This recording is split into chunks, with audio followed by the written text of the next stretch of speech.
dise quelque chose sur Pasteur Yannick. Pasteur Yannick, en fait, Pasteur Yannick, il n'y a pas quelqu'un dans cette église qui n'a pas bénéficié de l'onction qui coule sur Pasteur Yannick. Pasteur Yannick est vraiment un homme de Dieu. Il nous a pris. J'ai vécu chez Pasteur Yannick pendant 3 ans. C'était vraiment, il a été vraiment un grand frère pour nous, il a été un mentor pour nous. Son zèle, son feu nous a contaminés. Et beaucoup, la première génération de JPNL d'ailleurs, la plupart d'entre nous, même Pasteur Lionel a vécu avec Pasteur Yannick.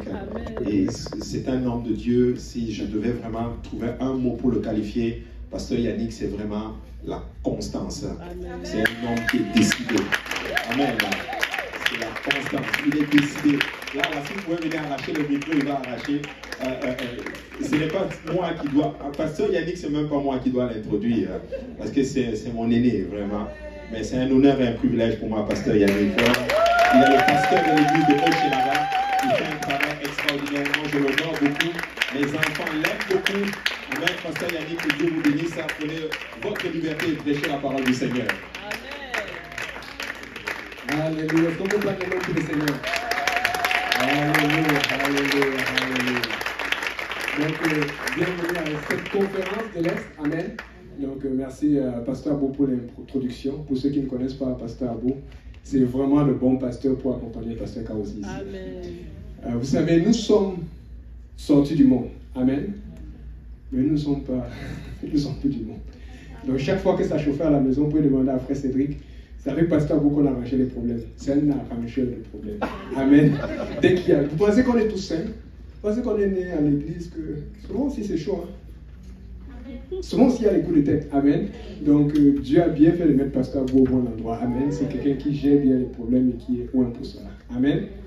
Donc je honore les pasteurs de l'église, le pasteur le révérend Shane Ward, le pasteur Lionel. Amen. C'est l'épouse, le pasteur Boaz, le frère Mandela et tout le monde. Amen. Et puis on n'oublie pas le pasteur Kaosi qui est en Côte d'Ivoire. Et Maman Jolie aussi. Amen. Vous savez, j'aime commencer avec les anecdotes. On était... c'était le jour du Classico. Amen.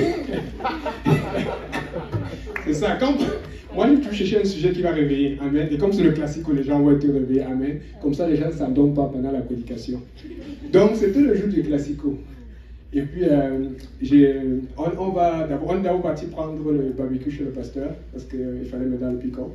Après le soir, il fallait qu'on remette aussi. Et on a un jeune que frère Vanek a invité, que j'ai baptisé, il a reçu le Saint-Esprit et tout. Amen. Il a feu maintenant. Donc, on lui dit, vous savez, quand tu vas chez toi au pays, tu n'es pas allé depuis longtemps là, et tu montres la maison de ta grand-mère et tout.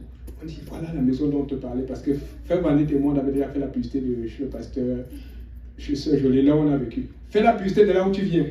Mais comme on lui avait parlé, on ne savait pas que ça allait donner le samedi passé qu'ils allaient arriver chez le pasteur Kaosi. Et donc on dit, ah, donc c'est de ça dont vous me parliez. On a commencé à regarder les vestiges. Il regarde, il dit, oh ouais, c'est ici qu'on priait, c'est ici qu'on faisait cela, on faisait.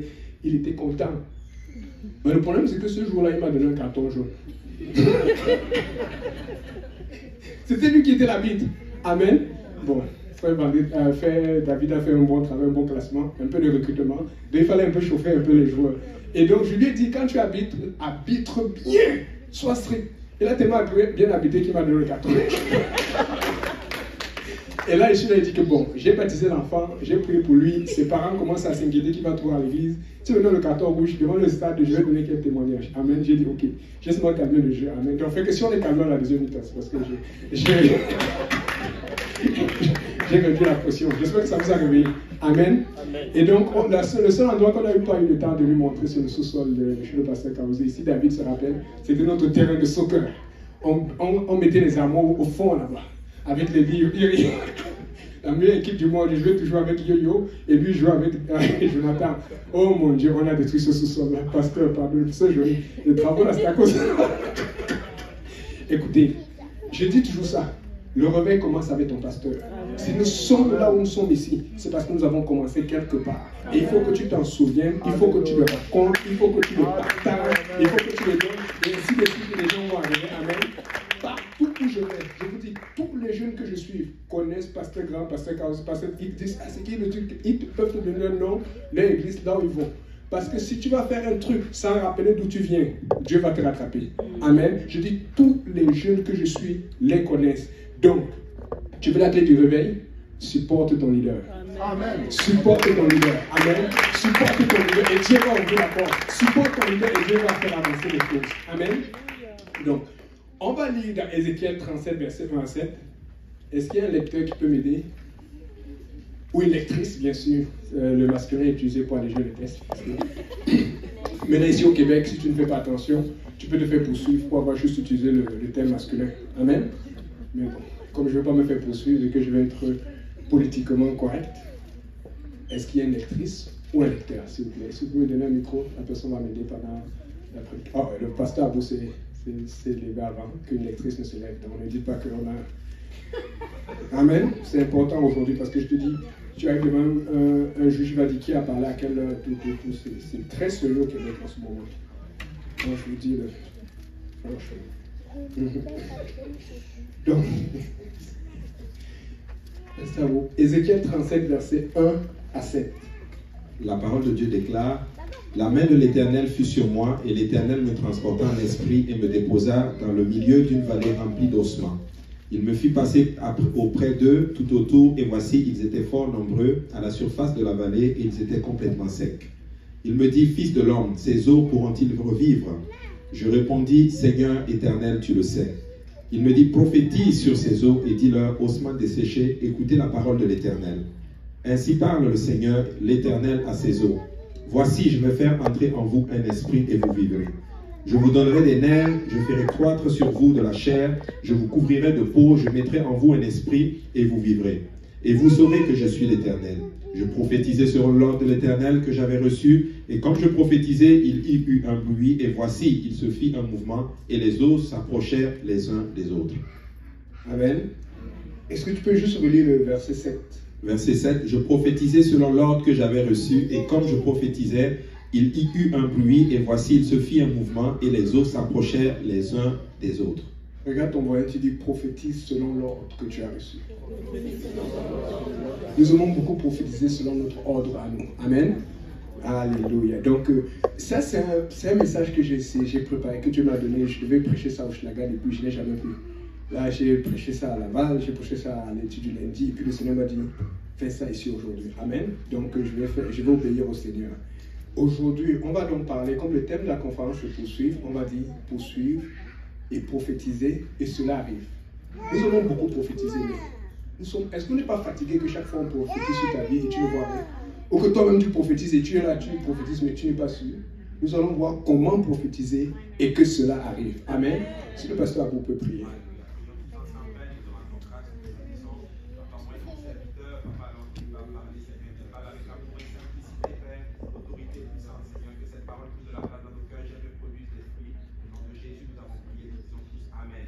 Amen, amen. Vous pouvez vous asseoir. Et donc, pour ceux qui me connaissent, je prêche rarement sur les prophéties. Moi, j'aime plus l'action, la sanctification, le zèle. Aller chercher les âmes, gagner, faire des petits débats ici, là, par là. Amen. Mais dernièrement, avec le réveil et tout ce qui arrive, le Seigneur me pousse vraiment à parler là-dessus, à méditer là-dessus. Amen. Et puis, est-ce que j'ai donné toutes mes anecdotes? Je ne sais pas si c'était contre moi pour moi, mais quand je parlais à Clément, le frère que je vous ai dit la dernière fois, il me raconte, c'est vrai, j'apprends que le frère Mandrick, il dort constamment maintenant chez les Kaosi. Je dis, mais c'est vrai, moi, je n'ai jamais dormi là-bas. Est-ce que c'est un bâti pris? On me chassait toujours à 1h, 2h, après qu'on ait fini de manger le riz de maman jolie. Je ne sais pas, j'essaie de savoir pourquoi, ou peut-être c'est la sanctification, je suis trop vieux, je ne sais pas. Mais dans le temps, c'est il y a 10 ans, amen, 14 ans. C'était une anecdote. Amen. Qui connaît la maison, l'adresse du pasteur Kaoui? Non, vous êtes des anciens, je veux savoir. Je ne sais pas pourquoi j'insiste là-dessus. Tu dois connaître l'adresse de ton pasteur. Qui est déjà parti dans sa maison? Kevin, tu es déjà parti? Ah, ok, c'est bon. Amen. C'est important. Amen. Il faut connaître nos racines. Donc, nous allons être des prophètes et des prophétesses aujourd'hui. Amen. Prophétiser, ça veut dire prédire, pronostiquer, augurer, indiquer à l'avance. Amen. Le hic avec la prophétie, c'est la maturité et le besoin. Si quelqu'un arrive aujourd'hui à l'église, il est nouveau, et qui prophétise, tu vas dire, mais toi là, tu viens. tu n'as même pas encore été baptisé, tu n'as même pas encore reçu le Saint-Esprit. Mais si la même personne arrive à l'église et qu'elle a obéi, qu'elle est là depuis 1000 jours par exemple, tu vas le prendre au sérieux. Amen. Donc n'oubliez pas que le problème sera la prophétie, c'est la maturité qui est dans le processus.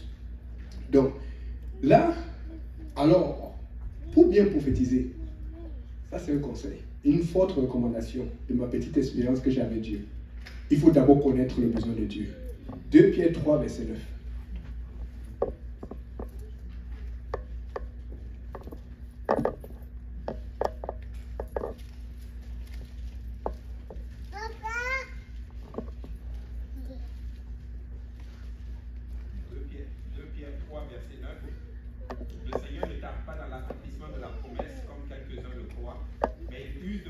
Envers vous, ne voulant pas qu'aucun périsse, mais voulant que tous arrivent à la repentance. Le besoin de Dieu, c'est que nous tous nous arrivions à la repentance.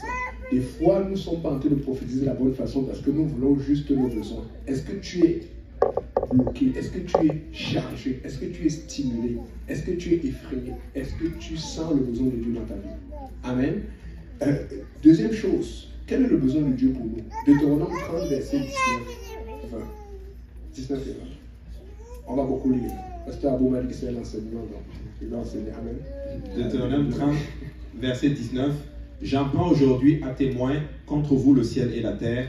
J'ai mis devant toi la vie et la mort, la bénédiction et la malédiction. Choisis la vie afin que tu vives, toi et ta postérité, pour aimer l'Éternel ton Dieu, pour obéir à sa voix et pour t'attacher à lui. Car de cela dépendent ta vie et la prolongation de tes jours, et c'est ainsi que tu pourras demeurer dans le pays que l'Éternel a juré de donner à tes pères, Abraham, Isaac et Jacob. La Bible dit que le Seigneur a mis devant lui la bénédiction et la malédiction. Donc, la malédiction aussi est devant toi. Et c'est Dieu qui l'a mis. Mais après ça, Dieu te dit choisis la vie. Amen. Tout ce qui est devant toi, c'est Dieu qui a permis. Mais Dieu te demande de faire le bon choix. Amen. Et puis, après ça, il faut que tu compares donc tes besoins avec les besoins de Dieu et tu choisis ce qui est vivant pour toi, ce qui va t'apporter à la réussite. Luc 22, versets 42 et 43. Luc 22, verset 42. Alors un ange lui apparut du ciel pour le fortifier. Étant en agonie, il priait plus instamment et sa sueur devint comme des grumeaux de sang qui tombaient à terre. Amen. Et continue. Étant en agonie, après avoir prié, il se leva et vint vers les disciples qu'il trouva endormis de tristesse. Ok, non, Luc 22, 42. Verset 42. Disant, Père, si tu voulais éloigner de moi cette coupe, toutefois que ma volonté ne se fasse pas, mais la tienne. Alors un ange lui apparut du ciel pour le fortifier. Le problème aussi dans la prophétie, c'est la volonté. Est-ce que c'est ta volonté ou la volonté de Dieu? La Bible a dit prophétise selon l'ordre que tu as reçu. Amen. Est-ce que Dieu t'a donné l'ordre de prophétiser? Nous aimons prophétiser au hasard et puis après tu dis, mais Seigneur, ça fait 2 ans que tu m'avais dit, est-ce que c'est Dieu qui t'a dit ça? Amen. Mais Dieu veut que le bien t'arrive. Mais Dieu a un processus. Et ici il dit, Seigneur, toutefois, pas ma volonté, mais ta volonté. Or, maintenant, la volonté de Dieu s'est faite après. La Bible dit qu'un ange est apparu. Et quand l'ange est apparu, il n'a pas enlevé la coupe. Il a fortifié. Donc, quand tu fais la volonté de Dieu, tu dois demander, Seigneur, donne-moi la force de passer à travers ta volonté. Amen. Là, je vais illustrer. Si on demande aux petits, je pense, Gabriel, le fils du pasteur Lionel, ou même à Philippe, si on leur demande ce qu'ils veulent, selon l'âge qu'ils ont, ils sont capables de nous dire qu'ils veulent une grosse voiture, qu'ils veulent un gros camion, ou des trains. Amen.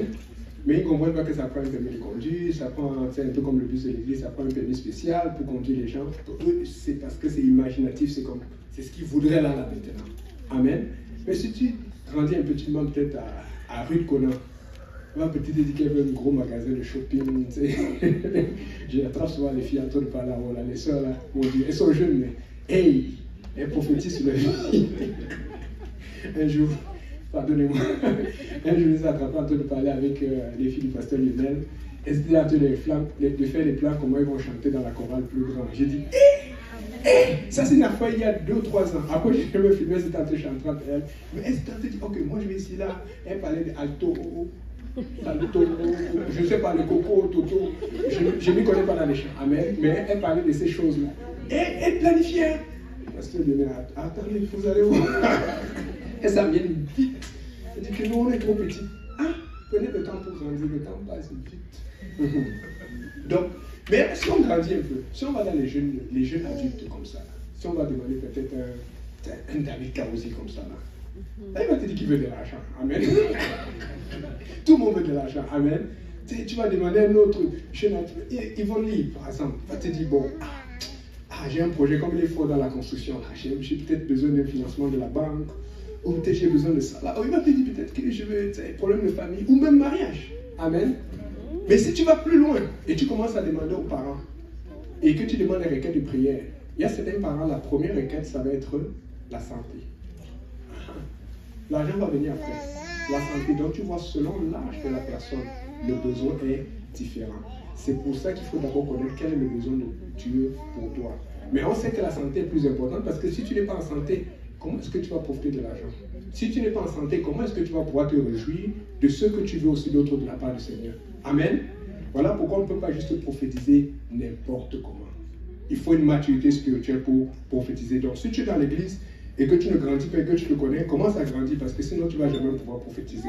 Amen. Première chose pour prophétiser, nous devons faire comme Dieu. Genèse 1, verset 6. Et puis après, Genèse 1, verset 6. Dieu dit qu'il y a une étendue entre les eaux et qu'elle sépare les eaux d'avec les eaux. 7.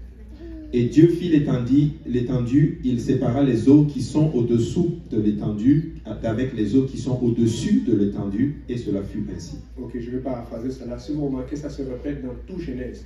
1 verset 6, Dieu dit. 1 verset 7, Dieu fit. 1 verset 14, Dieu dit. 1 verset 16, Dieu fit. 1 verset 20, Dieu dit. 1 verset 21, Dieu fit. Voilà comment Dieu fonctionne quand il prophétise. Il parle et puis il fait. Nous on parle seulement et puis on attend. On veut faire comme Dieu, n'est-ce pas? On va sortir ici tant prophète. Donc, d'où m'est venu ce message? Il y a comme 4 semaines, je lisais ce verset. Je n'avais jamais vu ce verset comme cela. Luc 1, verset 37, tu peux lire. Ça m'a vraiment impressionné. Luc 1, verset 37. Car rien n'est impossible à Dieu. Car rien n'est impossible à Dieu. Et vous saviez de ces versets, tu lis, et puis tu te réveilles, tu pries, tu t'endors, tu te dis repars sur le verset, tu ne comprends pas pourquoi. Je vous dis, et c'est pour ça que c'est bien d'obéir à Dieu, parce que si je n'avais pas obéi à Dieu, parce que j'ai déjà fait ça, j'ai skippé, j'ai dit c'est mieux, je ne comprends pas, je suis ailleurs, et j'ai perdu. Si je n'avais pas obéi à Dieu, je n'aurais jamais eu cette révélation. Donc je suis allé regarder, d'habitude quand tu ne sais pas, tu essaies de voir sur Osterval, tu essaies de voir sur la Bible semaine, tu essaies de voir, et puis après je finis toujours en grec pour voir. Et puis quand je vais regarder ça en grec ancien, il y a des outils sur internet et tout. Et je regarde le verset, je vois que dans l'original, ce n'est pas écrit comme écrit en français. Dans l'original, c'est écrit avec le mot Réma. Je dis, mince. J'ai jamais vu ce verset comme ça, parce que des fois, il y a des versets qui sont coupés juste pour traduire rapidement, mais des fois, certains qui sont coupés sont faits un grand enseignement. Et donc, quand je vois le mot Réma qui veut dire parole inspirée de Dieu, et quand je le retraduis totalement, lettre sur lettre, en français ou en anglais, ça dit aucune parole n'est impossible à Dieu. Ce n'est pas la même chose. Quand on dit rien n'est impossible à Dieu, on parle du possible de faire. Donc Dieu peut tout faire. Mais dans la réalité, ce n'est pas Dieu peut tout faire. Dans la réalité, c'est Dieu peut tout dire. Parce que s'il dit, il va le faire. Amen. Et ça a changé ma façon de voir. J'ai dit, c'est pour ça que Dieu nous a dit de parler. C'est pour ça que Dieu a commencé à en créer. Il n'a pas commencé à faire, il a parlé. La Bible, Dieu dit, Dieu dit, Dieu dit, Dieu dit, après il fait. Quelqu'un a besoin de commencer à dire et de faire après. Nous allons être des diseurs et des faiseurs. Amen. Et des faiseuses pour le masculin qui est utilisé pour alléger les tests. Ils sont malades. C'est sérieux, parce que là maintenant, avec les lois du Québec, j'ai remarqué que maintenant, quand je mets les titres sur l'anglais, ça traduit en français. Donc, ce que je fais pour jouer maintenant, je mets une partie en anglais, une partie en français, surtout quand je suis à Saint-Laurent. Mais il y a certains messages maintenant, quand vous savez, il y a les plaintes tout le temps, je dois gérer cela, et puis YouTube et tout ça. Ils sont en train de rentrer là. Il y a certaines choses que je conteste constamment, mais je peux vous dire que c'est chaud. On nous suit même sur YouTube, surtout quand tu mets beaucoup de vidéos et qu'on te connaît là, on connaît déjà ton profil. Donc, quand je prêche, c'est pas que j'ai peur, mais je fais ça aussi pour me protéger au cas où. Amen. Et c'est très sérieux. Nous sommes à la fin des temps. Amen. Ils checkent tout ce qu'on fait, tout ce qu'on dit, et puis ils disent que tu offenses les autres. Alléluia. Nous allons sauver le monde. Amen. Donc, là, Quand on voit cela au départ, on se dit que c'est agir, faire. Non, c'est d'abord parler. Amen. Et nous comprenons une chose, que le problème que nous avons, c'est que quand nous parlons et que nous agissons, nous devons le faire avec assurance. Nous sommes forts pour dire, je marche avec assurance. Des fois, tu marches comme ça, tu paniques, tu n'as pas bien, mais juste parce que tu rentres là, tu vois le frère, tu vois tes frères qui dansent, tu dis, ah non, là j'ai l'assurance. Amen. J'écris, tu sautes même, tu sautes. Après, tu vois au milieu, tu dis, c'est moi qui ai fait ça. Parce que dans le fond, l'assurance te fait faire des choses que normalement tu ne serais pas capable de faire. La prophétie te fait faire des choses que normalement tu ne serais pas capable de faire. Amen. Mais il faut que tu sois dans un mindset, que tu sois dans cet état qui te permet de le faire. Et la clé là-dedans, c'est la répétition. C'est à force de marcher avec assurance, à force de danser, ça devient normal. Il faut que tu parles. Tu continues de parler, mais il faut que tu fasses et tu continues de faire. Amen. Je peux vous dire, tout à l'heure, j'ai insisté sur comment je connaissais mieux la maison de pasteur Kaouzi et de Sœur Jolie que les autres. C'est parce que quand tu marches avec un homme de Dieu, tu ne peux pas sortir sans être béni. Les femmes voient quand tu passes du temps avec l'homme de Dieu ou la femme de Dieu, tu vas être béni. Il y a plein de choses que j'ai appris comme naturellement à force de marcher avec eux. À un moment, j'ai décidé, je vous dis, je pense que le pasteur a été super calme parce que j'avais déjà des programmes. Des fois, tu arrives à aller, parce que je ne connais ça, tu avais l'habitude, le pasteur en train d'enseigner cela.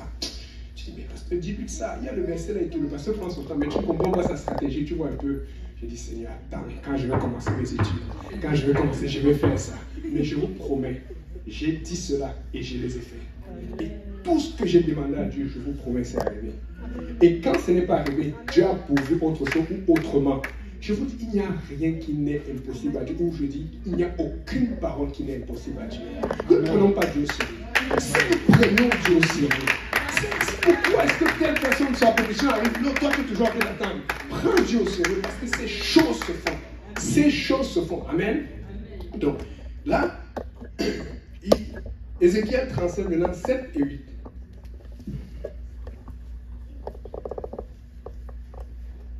Ézéchiel 37, 7. Je prophétisais selon l'ordre que j'avais reçu, et comme je prophétisais, il y eut un bruit, et voici, il se fit un mouvement, et les os s'approchèrent les uns des autres. Je regardais, et voici, il leur vint des nerfs, la chair crue, et la peau les couvrit par-dessus, mais il n'y avait point en eux d'esprit. Oh. Tout à l'heure, on a vu que les os. On arrive, tout le monde connaît les os de poulet, les os de porc. Tu arrives, on te dit les os pour dire que ça devient la viande. Pardon, il faut aller au McDo.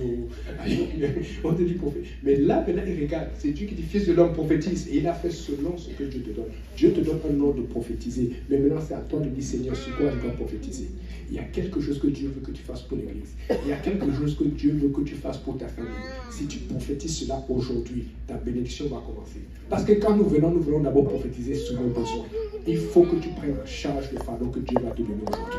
Amen. Je vous dis, il y a un fardeau de prophétie par rapport au réveil qui arrive. Et le réveil n'est pas, le réveil est là. Et je vous promets, ce qui nous tue en ce moment, partout où on travaille, demandez au pasteur Abou, c'est le manque d'ouvriers. Si on avait un peu plus d'ouvriers, vous allez voir plus de baptêmes. Si on avait un peu plus d'ouvriers, vous allez voir plus d'églises dans le Québec. Amen. Il y a des églises potentielles partout, à Drummondville, Mascouche, Québec, l'autre, j'ai oublié, comment on appelle là où le frère Gauthier était parti, au nord là. Valdo, il y a pas. Les gens demandent, les gens nous écrivent, même sur YouTube. Est-ce que vous pouvez venir ici? Est-ce que la dernière fois, celui qui demandait le petit débat là et tout ça là, à cette île, il y a des potentiels, mais on ne peut pas prendre tous les pasteurs et les envoyer. Et il faut être régi parce qu'il faut faire attention, parce que tu ne peux pas être partout. Il y a un potentiel, mais il manque d'ouvriers. Mais regardez, il manque d'ouvriers, mais moi je manque ceci. Il manque d'ouvriers, mais moi que je manque d'argent. Il manque d'ouvriers, mais moi que je manque de guérison. Il manque d'ouvriers. Va là où il y a le manque de Dieu, tu vas voir ton manque va être réalisé. Dieu a un réveil, il a quelque chose qu'il veut faire, mais nous sommes ailleurs. Si notre être peut être concentré sur ce que Dieu veut faire, aujourd'hui tu prophétises, Seigneur, à partir d'aujourd'hui, cette chose ne va te manquer tant que je suis là. Ça, je vais prendre soin. Et regarde ta bénédiction arriver. Amen. Alléluia. Et là, c'est pour dire c'est un processus. Dieu a fait monter la chair, c'est impressionnant la chair.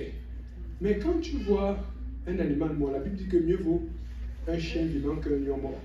Donc, fait que même si il y a la chair dessus, ce n'est pas fini. Et c'est pour ça que le pasteur Boula lui dit, mais il n'y avait pas Il manquait quelque chose. Alors, comme il a remarqué qu'il manquait quelque chose, il est parti au verset 9 et verset 10. Versets 9 et 10. Il me dit, prophétise et parle à l'esprit. Prophétise, fils de l'homme, et dis à l'esprit, ainsi parle le Seigneur l'Éternel. Esprit, viens des 4 vents, souffle sur ces morts et qu'ils revivent. Je prophétisai selon l'ordre qu'il m'avait donné, et l'esprit entra en eux, et ils reprirent vie, ils se tinrent sur leurs pieds. C'était une armée nombreuse, très nombreuse. C'était une armée nombreuse, très nombreuse. Il a bien commencé. C'était déjà impressionnant. Tu as bien commencé. Nous avons bien commencé. Mais le diable a tout fait pour t'arrêter en chemin. Il y a des étapes que Dieu va te faire traverser, mais tu dois être sensible à la voix de Dieu jusqu'à la fin. Quand tu as une victoire, il y a une deuxième victoire à avoir. Et c'est ça le problème. Une fois que tu as une victoire, tu penses que tu as tellement gagné, ça ne s'arrête pas. Le seul jour où ça s'arrête, c'est quand le Seigneur revient.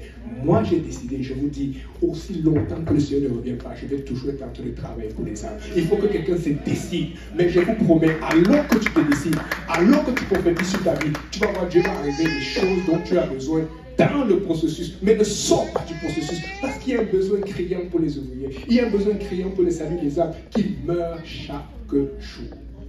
Donc, il fallait continuer le processus. Amen. Et dans ce processus, il faut chercher continuellement la face de Dieu. La prière, comme le pasteur Boaz a dit tout à l'heure. Tu dois prier. Tu as prié hier, tu dois prier demain. Tu as prié avant-hier, tu dois tout prier. Amen. La vie d'un chrétien, c'est une vie de prophétie apostolique. Un chrétien apostolique prophétise tous les jours. Aujourd'hui, je prophétise sur ça. Après, ça arrive. Après, tu prophétises sur autre chose. Tu ne peux pas vivre sans prophétiser. Parce que tu as besoin de Dieu. Amen. Et tu as besoin de voir les choses arriver. Amen. Avant de prophétiser sur la maison, le pasteur Boaz, prophétise d'abord sur le travail. Nous aimons trop les choses qui apparaissent. Ce n'est que dans les Aladin, les dessins animés, tu tapes la langue, tu pousses. Non, c'est pas comme ça la réalité. Je vais avoir une maison, tu ne travailles pas, tu ne cherches pas de travail. Il faut qu'on soit un peu logique. Amen. Seigneur, je t'adore, je te loue, tu ne danses jamais, tu es toujours derrière. Seigneur.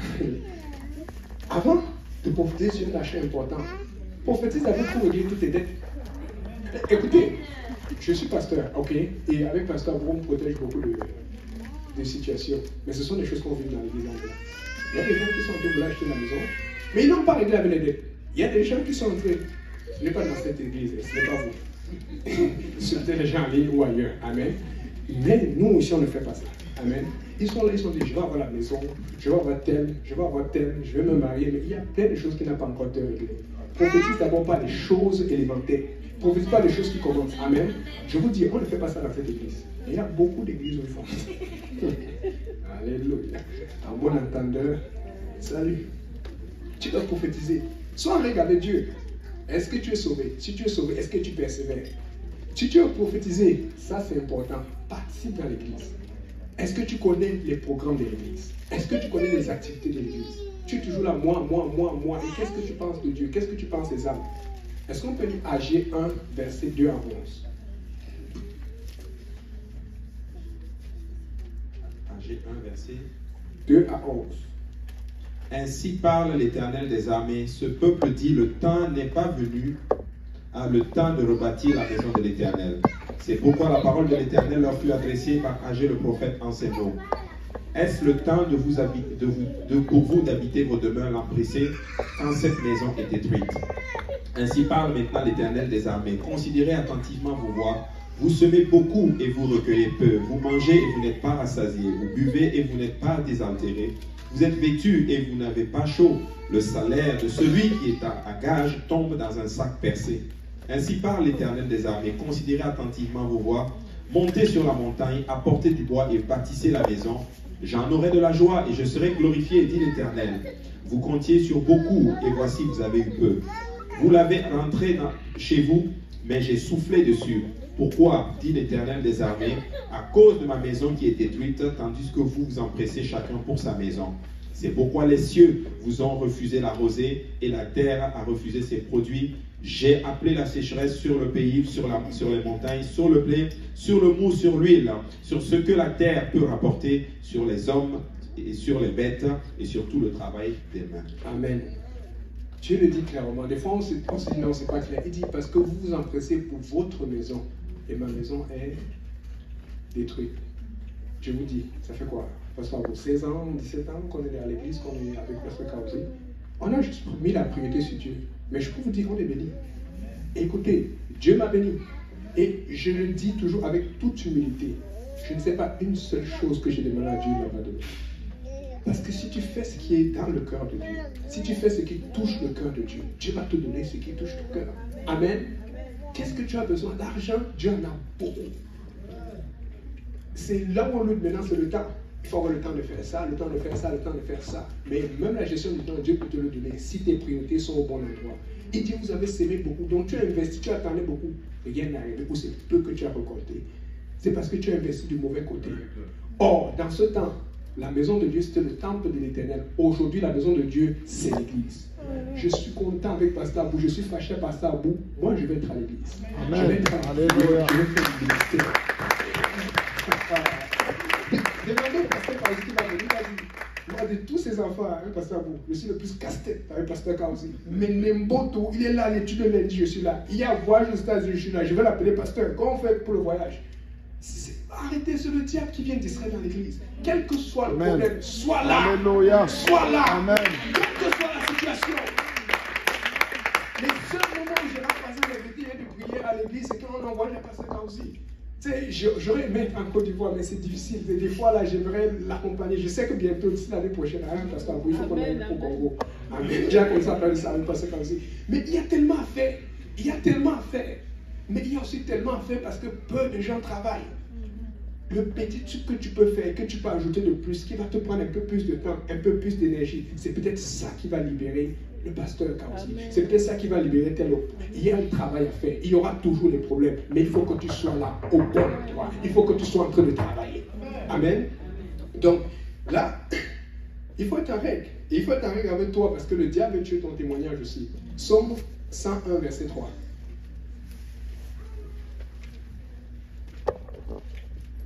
Psaume 101, verset 3, la Bible dit « Je ne mettrai rien de mauvais devant mes yeux. Je hais la conduite des pécheurs. Elle ne s'attachera point à moi. » Pourquoi je lis ce verset? C'est parce que beaucoup de gens n'arrivent pas à prophétiser parce que leur vie est déjà tellement mondaine. Elle est apostolique mais mondaine. Il y a beaucoup d'apostoliques, mais ce n'est pas tout le monde qui est apostolique. Amen. Ils sont dans les Netflix. Ils sont dans les telles choses. Et puis après, il y a son programme. Et maintenant, la conférence commence à 19h. Ah, il y a telle mission qui vient à telle heure. Tu es loin. Tu es loin. Sors de ces choses. Sors de ces choses. Ça va t'empêcher. Sors de ces programmes sataniques. Ah non, j'ai mon musicien chrétien préféré. Musicien chrétien quoi? Le frère Bois-André se fatiguer ici là. Ils chantent même avec mention. Ils sont consacrés. Ils sont priés. Toi, tu vas les chercher où? On est là, on se tue. Vous savez combien de temps je prends pour mettre les vidéos sur YouTube? Et des fois, les gens m'appellent, tu n'as pas mis cette vidéo et tout ça. Est-ce que vous savez comment je suis attaqué à cause de cela? C'est un ministère, c'est pas facile. Le diable veut te frapper parce que les gens écoutent de partout. Laisse ces choses. Le diable nous distrait. Ce qui bloque tes prophéties, c'est la distraction. Luc 8, verset 14. Ça, c'est un grand avertissement que Dieu nous a donné. Luc 8, verset 14, la Bible déclare « Ce qui est tombé parmi les épines, ce sont ceux qui, ayant entendu la parole, s'en vont, et la laissant étouffée par les soucis, la richesse et les plaisirs de la vie, et ils ne portent point de fruits qui viennent à maturité. » Ils ne portent point de fruits qui viennent à maturité. Ça, c'est un très grand avertissement, surtout pour ce temps. Parce que vous savez ce que ça sous-entend? Ça sous-entend qu'ils sont dans l'église. Mais ils ne portent pas de fruits. Et ça, c'est la force du diable en ce moment. Tu peux venir à tous les services. Tu peux participer aux conférences. Tu peux venir danser ici devant, sauter même plus que tout le monde. Mais tu ne portes jamais de fruits. Tu n'invites personne dans l'église. Tu n'amènes personne. Parce que tu es inerte. Parce que tu es pris par les distractions. Il a dit les soucis de la vie, les problèmes. Je vous dis, je ne prêche pour ceux qui me connaissent. Papa, c'est plus, on a vécu à ça. Hein? Ça, c'est le plus ivoirien des Ivoiriens. Il nous a appris la ticket là. Amen et tout. Et il était avec nous. Il était avec moi aussi. Parfois, tu n'es pas seul. Il était avec nous quand j'ai failli perdre la maison. Pasteur Abou était là. Des fois, je vais parler, mais je dois parler. Un jour, c'était tellement chaud que... Pardon. Ça reste un truc. C'était tellement chaud, il faut que je le dise. Et la banque m'appelait. Le travail, j'avais la pression. J'avais tel finance, j'avais les dettes, mais je faisais confiance. Je continuais à payer ma dîme. Et le pasteur m'a dit, parce que quand il m'a dit ça va aller, le pasteur dit pasteur, vous connaissez. Quand ton pasteur te dit ça va, c'est pour ça qu'aujourd'hui, maintenant, je dis la même chose aux jeunes, je dis ça va aller. Parce que Dieu est là, il faut voir ce truc-là. Mais regarde, et pour finir le tout, là c'est mon ex-femme qui appelle. Racontez, rappelez, il va vous dire. Elle a bizarrement, comment tu peux passer à vous? On s'appelle pasteur. Elle a appelé frère Apo, elle a appelé truc, et puis elle a dit sortez de la maison, sortez tout. Elle depuis là, elle était loin de la méta. Mais c'était la guerre. Mais vous savez, quand on vivait cela, c'est sûr que bon, tu allais chez pasteur Kaozi pour manger ce joli, tu arrives dans ce joli, elle m'a encore dérangé. Elle dit, viens prendre un peu de riz, je te console et tout. Mais je peux vous dire, s'il y a une chose que je ne savais pas, je peux vous dire, je le dis avec tout le monde, je ne savais pas que Dieu allait faire un réveil comme ça. Je n'avais aucune idée. Je n'avais aucune idée. Je peux vous dire avec toute la sincérité que j'ai en moi, je n'avais aucune idée. On allait dans le sous-sol du pasteur Kaozi, juste pour faire un service. Je me rappelle un des premiers services officiels. On était avec le pasteur Jean-Yves, la sœur Solange, Barbosa. On était là, on dit. Et le pasteur Kaozi dit que ça a devenu une église. Le frère Yannick a toujours aimé faire le job. Amen. Il dit, oh pasteur, ok. Vous vous rappelez Thomas ou l'autre qui était avec Jésus, non? Il dit, allons mourir avec lui. C'est comme ça que j'étais avec le pasteur. Et je vous dis, plus tard, quand Dieu a commencé à me parler, j'ai dit, ah Seigneur, mais il avait déjà montré des signes. Et si tu ne suis pas ton pasteur, tu ne vas pas être sensible à la voix de Dieu.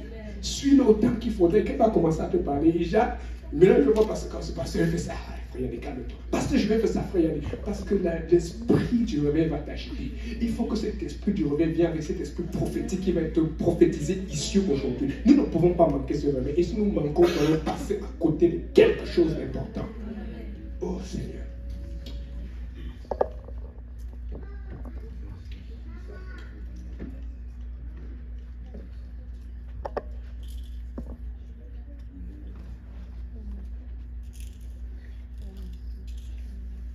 Illustration. Je vais gagner une âme. Ne sois plus arrêté au service. C'est tellement simple. Tu arrives au service, que ce soit à Saint-Laurent ici, tu sais bien telle personne qui arrive à telle heure. Il y a les heures d'arrivée. Tu connais, voilà sa place. Non. Sois à l'heure au service. Ce sont des petits détails qui arrivent à arrêter au travail ici. Sincèrement.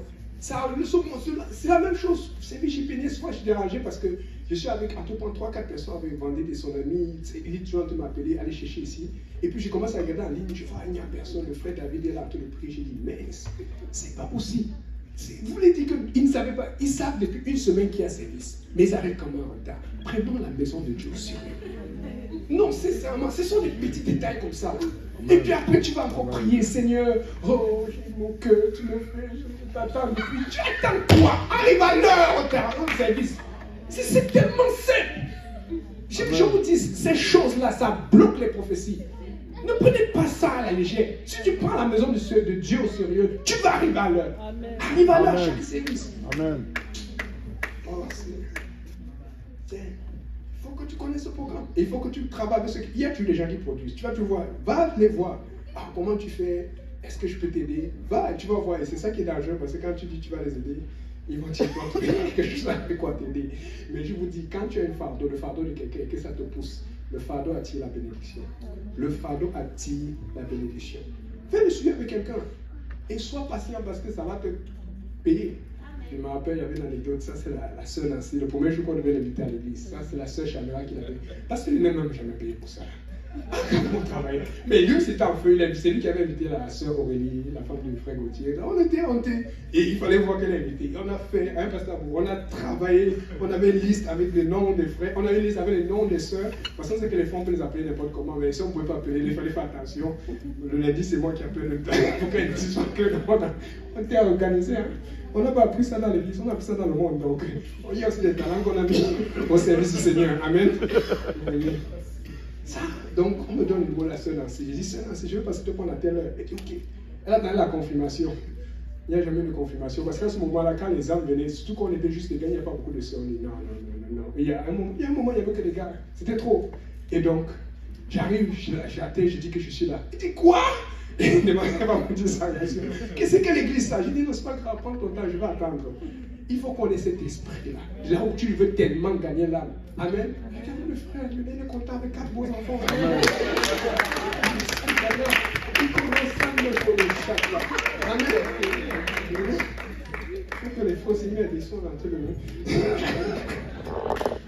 Le frère m'a dit le jour, parce que c'est un Québécois que je suis depuis longtemps, qui l'avait évangélisé. Le Québécois, c'est un peu plus difficile parce que sa famille est très anti-chrétienne, mais il vient toujours à l'église. Et puis là, il fallait aller chercher le frère André, on avait avoir une étude.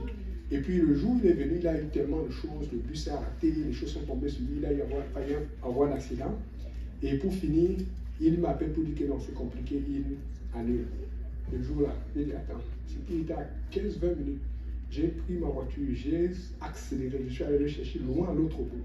On est venu, on l'a amené, on a fait une étude d'abord quelque part, et puis on est parti à un McDo là où je fais une étude avec des jeunes. Et le soir même, normalement, tous les jeunes avec qui j'étais, surtout les Québécois, ils voulaient qu'ils soient baptisés le lendemain. C'était un jeudi qu'on a fait l'étude, c'était le jeudi, veille de Shopwreck 2023. Mais ils voulaient, parce que tous devaient venir, ils sont venus à Shopwreck, mais ils voulaient voir le baptême de vendredi, quelqu'un que l'un d'eux a évangélisé, c'était comme impressionnant. Mais ce jour-là, le frère m'a dit non, je vais me faire baptiser le même jour. Même moi, j'ai dit, mais, moi je voulais comme, c'est encourager mes jeunes pour dire, regardez. Mais le frère m'a dit, je vais me faire baptiser aujourd'hui. J'ai dit, mais il fait comment? Oh, moi, on m'a appris que quand quelqu'un veut se faire baptiser, je vais me baptiser le même jour. J'allais être en pour avec Dieu. On l'a fait baptiser. Les gars étaient dessus, on a mis j'ai mis les vidéos, j'ai fait tout ce qu'il y avait à faire là. Mais ce jour-là, si je n'avais pas pris la décision d'aller le chercher loin, c'est des fois pour gagner une âme, tu vas faire un petit plus. Tu vas faire un petit. Mais aujourd'hui, si tu veux pouvoir le faire, il faut que tu prophétises qu'à partir d'aujourd'hui, je ne vais plus manquer une occasion, une opportunité. Ça va te serrer, ça va te tirer, ça va te bouger, ça va te fortifier, mais tu ne vas pas lâcher. Amen. Et donc, là, tu veux guérir. Prie plus, comme Pasteur Boaz a dit. Amen. J'ai beaucoup aimé le truc sur le témoignage sur le cancer. Mais nous sommes pasteurs. Mange bien. Quand nous sommes présentement avec Pasteur, on prie pour les gens qui sont malades. Mais tu les vois manger, tu te dis non.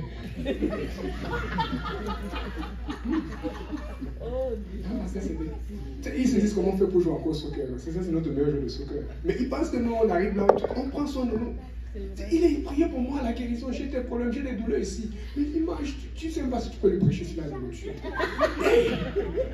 Mais des fois, là, arrêtons parce que des fois, on se moque de Dieu.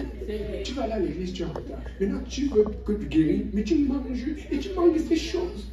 Tu commandes que la malbouffe. Il y a des gens ici qui ont les comptes Uber remplis. Remplis. Uber Eats. Ils connaissent, et puis ils ont même quand tu commandes beaucoup Uber, tu as des coupons. Ils ont beaucoup de coupons. Ils sont te priés pour la guérison.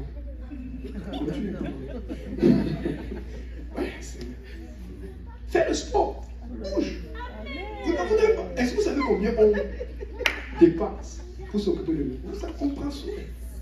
On est abonné à des trucs. Prends soin de toi. C'est sûr que oui, on ne va pas courir tous les jours à l'église. Tu vas être fatigué, et même les jours où tu as honte de courir, tu vas savoir. Mais il faut que tu prennes soin de toi. Amen. Ce que je suis en train de te dire, c'est que fais ta part et Dieu va faire le reste. Nous, on est trop là pour prophétiser, c'est fini. Moi, maintenant, je vais dire et je vais faire. La partie que je ne peux pas, Dieu va faire grandir la chair. Amen. Et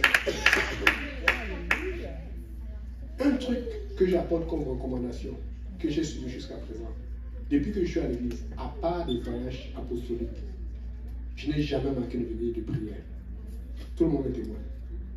Je vous dis, je ne sais pas pourquoi, mais le Seigneur m'a convaincu que la veille de prière, les gens diront, oh, tu peux prier à la maison. Tu ne peux pas prier à la maison comme la veille de prière. J'ai déjà identifié les frères et les sœurs, à quel prix là. J'attends seulement le temps qu'elle va tomber à la maison. Tu ne sais pas ce que ça prière entre les frères sur toi en ce moment. Moi, je me manquais pourquoi je suis fatigué. Même quand il y a des jours où j'étais fatigué parce que j'ai eu beaucoup de travail, j'ai fait des activités et d'autres choses là. Je suis venu à l'église, je suis allé prier, puis je suis allé trouver un endroit, j'ai dormi, je me suis caché. Fais même ça s'il faut. Après 30 minutes, 45 minutes, je suis revenu, j'avais la force. Je peux faire ça, ça arrivait quelquefois. Amen. Je ne peux pas pour la veille.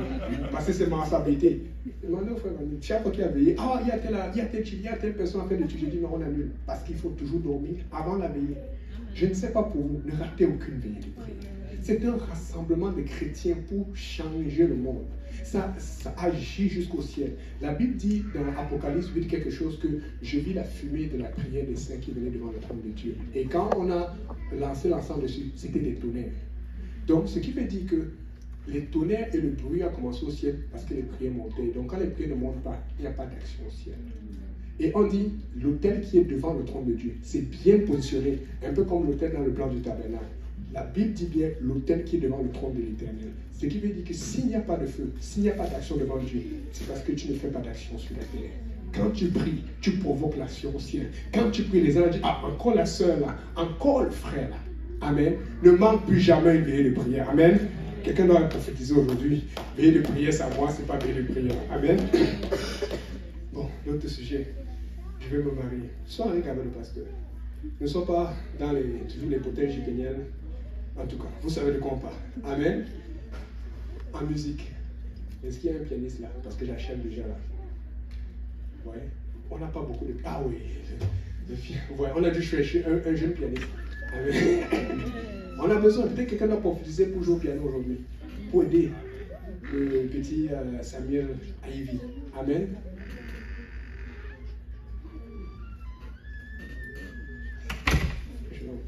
Alléluia. Honnêtement, je vous dis, on le dit avec Henri, mais je vous dis, nous approchons de la fin. Il y a tellement de signes. Nous approchons de la fin. Mais je pense que nous ne prenons pas ça au sérieux. Nous approchons vraiment de la fin. Et donc, j'ai des projets, pas de problème. Mais je vais continuer à servir Dieu. Mais je vais mettre le paquet. Je vous dis, si les gens réalisent, c'est pour ça qu'on dit de prier, parce que si tu réalises à quel point on approche la fin, est-ce que tu auras le temps d'acheter ta maison? Est-ce que tu auras le temps de te barrer? Est-ce que tu auras le temps d'acheter cette voiture ou d'acheter cette chose que tu vas acheter à ton parent? Ce n'est pas mauvais de faire cela, mais il faut que tu mettes un paquet du côté de Dieu. Il faut que tu mettes le paquet parce que une fois que l'enlèvement arrive, tu vas te dire, mais qu'est-ce que j'ai fait du temps que Dieu m'a donné? Nous approchons de la fin. Nous le voyons, l'actualité, Israël, tout ce qui se passe. C'est maintenant qu'il faut mettre le paquet. C'est maintenant qu'il faut prophétiser entièrement et se jeter corps, âme et esprit dans le bain du Seigneur. Amen. Et je vous dis, comme la Bible dit, là où le péché a abondé, la grâce a surabondé. Tous ceux qui ont entendu parler du génocide au Rwanda, vous voyez comment entre 500 000 et 800 000 personnes sont mortes en très peu de temps. En un mois auquel c'est des massacres qui se sont faits. Mais aujourd'hui, quand on voit le Rwanda, c'est l'un des pays les plus prospères d'Afrique. Il y a des villes au Rwanda c'est les villes du Cameroun ou les villes même de certains autres pays ne sont même pas à côté. Vous savez pourquoi? Parce que à ce moment-là, il y a eu des gens qui ont proposé la corruption au Rwanda, mais les gens se sont souvenus. On a eu les guerres, on a eu les morts, on a eu l'injustice, et ils ont dit, on ne va plus permettre cela. Et quand tout le monde devient conscient de la situation du fardeau, c'est parce que l'œuvre de Dieu arrive rapidement. Ce qui bloque le réveil, c'est que tout le monde n'a pas le fardeau ici à l'église. Tout le monde n'a pas la même pression. Si on pouvait tous avoir la même pression, si on pouvait tous avoir la même peur, la même crainte, la même intensité, on va voir des miracles. On va voir des gens ressusciter. Pas des choses arriver qui n'ont pas de sens. Qui n'ont pas de sens, mais c'est Dieu qui va les faire. Amen. C'est en ce moment, il y a des problèmes en Goma, au Congo. Est-ce que quelqu'un a prophétisé pour dire ça ne va plus arriver? Tu peux prophétiser et commencer à donner aider ou aider un missionnaire. Il y a des problèmes en ce moment en Afrique, au Cameroun, en Algérie et partout. Il faut que, je vous dis, en fait, il y a plein de problèmes, mais il faut que tu te dises, Seigneur, je vais prophétiser selon l'ordre ou selon la direction de l'esprit que tu mets en moi. J'ai vu qu'en sortant d'ici, que chacun parte avec un fardeau, avec une charge, avec une inquiétude, que quand tu te lèves le soir, quand tu dors, tu n'es plus comme avant. Même quand tu vas au frigo prendre ton yaourt préféré, tu dis, Seigneur, ça ne va pas, j'ai ce fardeau. En ce moment en Haïti, il y a encore des gens qui sont morts hier. Indirectement. D'autres de camps de rue, d'autres parce qu'ils n'ont pas de travail, ils n'ont pas d'argent, d'autres de famille parce qu'ils ont peur de sortir. Mais personne, est-ce que vous pensez que Dieu est là, il a mal? Est-ce qu'il est content de ces jeunes enfants, de ces jeunes filles qui se font violer à 12, 11, 13 ans en Haïti? Est-ce que vous pensez que Dieu est content? Pourquoi personne ne prend un temps de dire, Seigneur, je vais prophétiser et changer les choses. Je vais m'impliquer. En ce moment en Afrique, il y a plein d'endroits où les enfants sont envoyés à 13 ans à la guerre. Tu n'as pas le choix et tu ne donnes pas ton enfant, on tue ta famille. Nous sommes libres. Dieu nous a mis dans un pays libre pour que nous donnons notre liberté à Dieu pour dire Seigneur, nous ne sommes plus esclaves du péché, mais nous allons décider d'être esclaves de la justice de Dieu. Alléluia. Les gens ne savent pas, mais pas seulement en Afrique, mais surtout en Haïti. Le problème en Haïti qui fait peur, ce n'est pas juste la mort. Haïti, c'est effrayant. En Haïti, 93% de la surface est exposée au ouragan. Il n'y a que 7% qui sont en sécurité. Vous avez vu le tremblement en Haïti. 96% de la population sont exposés à cela. Donc c'est comme, avec tout le vaudou et les pratiques qui sont là-bas, c'est comme s'il y a une déclaration de mort sur ce pays. Ça prend quelqu'un qui va déclarer une déclaration de vie. Ça prend quelqu'un qui va prendre les choses au sérieux. Et moi, sincèrement, je vous dis, pour les pays francophones, je pense que Dieu a choisi l'Est pour faire arriver un réveil sans précédent. Mais Dieu est en train d'attendre. Dieu est prêt depuis longtemps. Je vous crie au nom de Jésus. Dieu est prêt depuis longtemps. Mais est-ce que nous sommes prêts? Ce que nous faisons, ce que Pasteur ne fait à Sherbrooke, ce n'est pas tout. Il y a plusieurs choses. C'est supposé aller plus vite. C'est supposé être comme un feu qui s'enflamme. Mais le Seigneur a peur parce que s'il fait enflammer le feu, l'autre, au lieu d'aller s'occuper du réveil, va d'abord aller penser à sa maison. Dieu veut des gens qui pensent d'abord à sa maison spirituelle, qui pensent d'abord à l'église. Des gens qui sont égoïstes, juste c'est Dieu d'abord, apostolique d'abord, mon frère d'abord, ma mère spirituelle d'abord. Et je vous dis, je ne dis rien que je ne fais pas. Pasteur, vous me connaissez, il connaît bien ma petite soeur. Il y a des tensions dans la famille, même jusqu'à présent, ça se calme un peu parce que je mets la priorité. Jusqu'à ce qu'à un moment, je faisais attention, il ne parlait plus. Un moment, il partageait, on dit, ah, le frère Yannick a beaucoup sacrifié, il a fait tes. J'ai dit, taisez-vous. Surtout quand il était dans un service. Vous allez me mettre dans les problèmes. Quand tu sacrifies au-delà de tes besoins, je peux vous dire aujourd'hui, dans ma famille, parce que pour moi, toute ma famille, ils sont bien, ils sont bénis. Pourtant, je n'ai pas participé comme les gens participent. Tous mes frères et sœurs travaillent et ils ont un très bon travail. Des fois, tu penses que c'est toi qui vas aider. Non, Dieu m'a mis à cœur l'église. J'ai travaillé pour l'église et Dieu a pris soin de ma famille. Ma mère ne manque de rien, mon père ne manque de rien. Ils sont en santé maintenant. Et je le dis encore, je fais attention. La semaine, il y a 2 semaines, pas mais encore. Et c'est quand elle m'a prise. Oh, Yannick, j'ai besoin de ça. Et puis, j'ai répondu. Et puis après, elle m'a écrit la semaine parce que ne faites pas ça. Moi, je sais pourquoi je fais ça. Ok? Mais je vais toujours dire cela parce que c'est important pour dire à quel point je suis sérieux. Elle m'a écrit la semaine passée. Oh, bon, là, ça va bien maintenant. Oh, tout, ça va, la santé, tout. C'est quoi tes nouvelles? Je n'ai pas répondu. Je ne suis pas insensible, je ne suis pas mauvais, mais je connais ma mère.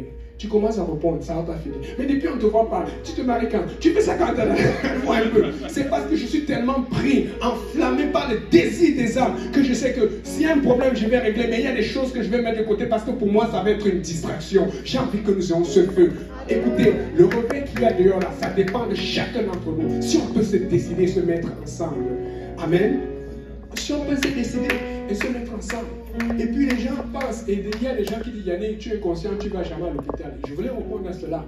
Écoutez, ça fait 10 ans que je suis pas allé à l'hôpital. Et ça fait 5 ans que je ne suis pas fait le test. La dernière fois, c'était à cause de la pandémie. Il fallait faire un test pour mon ancien travail parce qu'ils avaient peur, il y avait des choses. Voilà, tout allait bien. Mais ils oublient une chose. J'ai une cousine qui est morte en 2023. J'ai des gens de la famille qui sont morts. J'ai des amis au Cameroun qui étaient ici, là, qui faisaient la fête, qui sont morts 40 ans, 39 ans, tout jeune. Mais j'ai appris de cela. Et chaque fois que j'entendais les résultats du médecin, cancer, telle chose, la malbouffe, la nutrition, pas prendre soin de soi. Et j'ai profité, j'ai dit Seigneur, le temps que ça prend à l'hôpital, je me rappelle une fois j'étais à l'hôpital il y a longtemps, il y a 12-13 ans, je n'ai pas aimé ça. Pour voir un docteur, tu vas prendre combien de temps? J'ai dit Seigneur, je ne vais pas perdre mon temps là-dedans. Je vous promets, j'ai prophétisé sur ma vie, j'ai dit je ne mets pas mon pied à l'hôpital. Écoutez, si on voit à l'hôpital, c'est que c'est Dieu qui a permis. Mais j'ai dit et j'ai fait. Et j'ai déjà que j'étais sportif dans le temps, mais j'ai continué à prendre soin de moi. Je fais attention à ce que je mange. Je fais attention à beaucoup de choses parce que j'ai décidé que je ne veux pas perdre mon temps. Je n'ai pas assez de temps. On a passé le temps pour se réveiller. Je suis en train de dire, en fait, quand tu prophétises sur ta vie, tu sors des standards du monde. Tu rentres dans les standards spirituels. Ta façon de vivre, ta façon de marcher, ta façon de faire. Dieu te rend opérationnel. Moi, je veux les gens opérationnels parce que nous avons besoin de tous ces gens pour le réveil. Et quand il y a des attaques, quand j'ai des attaques, juste des attaques spirituelles, je peux définir que ça c'est une attaque ou ça c'est une maladie. Amen. Et en général, ce sont des attaques spirituelles quand le diable veut te décourager. Est-ce qu'on peut se lever? Je veux que nous soyons des prophètes et des prophétesses. Je veux que nous prophétisons aujourd'hui sur cette vie et sur notre vie, sur ce qui va arriver. Et je veux que nous faisions que cela arrive. Amen. Il y a une chanson que j'aime beaucoup en anglais qui m'inspire beaucoup. quand on parle de prophétie, je sais pas, ça c'est un pianiste à l'oreille. You save me, I believe you save me, it is done. On va le chanter en français. Tu l'as dit et je le crois. Tu l'as dit, c'est accompli. Vous pouvez chanter avec moi s'il vous plaît. Tu l'as dit et je le crois. Tu l'as dit, c'est accompli. Tu l'as dit. Tu l'as dit et je le crois. Tu l'as dit, c'est accompli. Tu l'as dit. Tu l'as dit et je le crois. Tu l'as dit, c'est accompli. Tu l'as dit.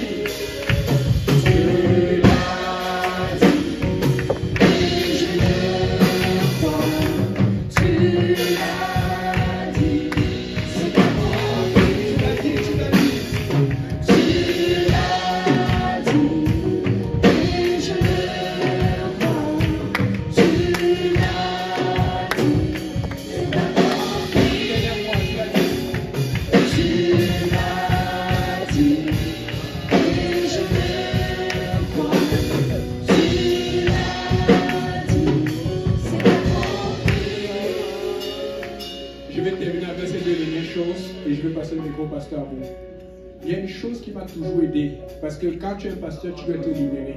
Et c'est avec cette parole que le pasteur Kausi a toujours fonctionné avec moi qui m'a libéré. Et le pasteur Kausi le dit souvent, il dit toujours, je préfère quelqu'un qui est en feu, qui fait des erreurs, que quelqu'un qui ne fait rien. Et le pasteur m'a toujours assuré de cela, et j'ai toujours eu son approbation pour cela.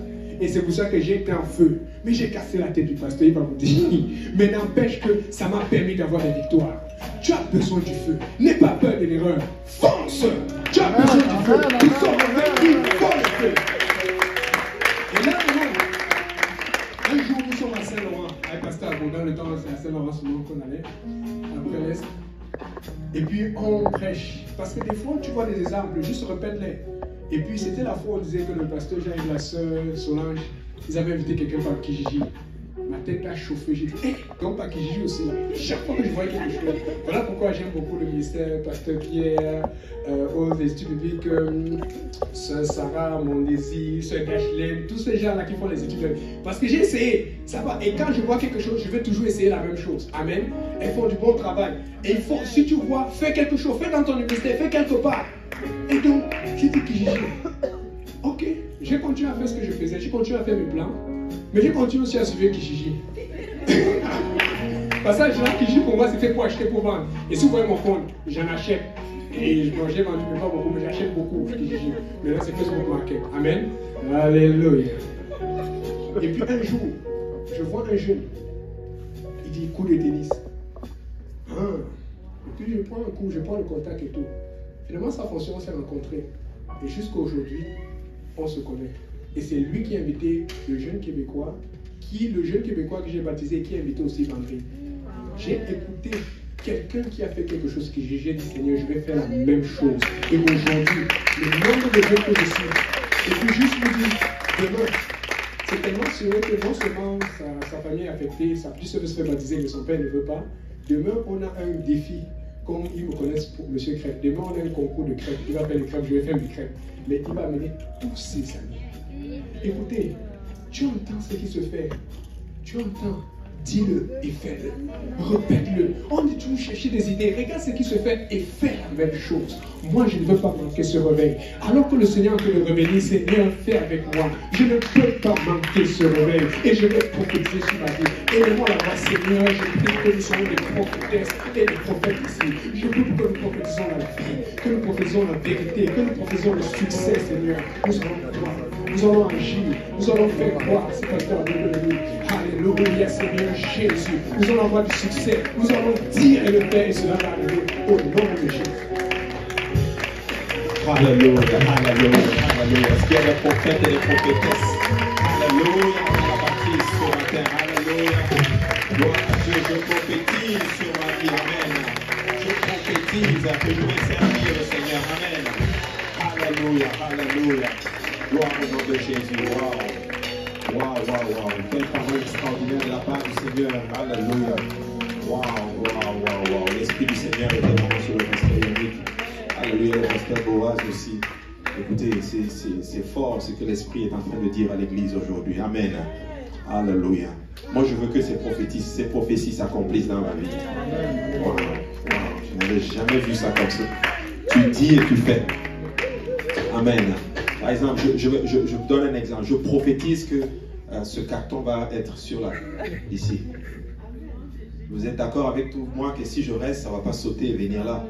Mais je me lève, je prends et je dépose. Amen. Nous prophétisons qu'on va voir le réveil. Il faut qu'on aille chercher les âmes et les amener dans la présence du Seigneur. Quelle parole, quelle parole. Alléluia. Merci Seigneur Jésus. Alléluia. Gloire à Dieu. Juste vu qu'on a eu 2 enseignements assez rapprochés, on va peut-être prendre 5 minutes de pause, juste pour qu'on puisse aller aux toilettes. 5 minutes, mais vraiment 5 minutes.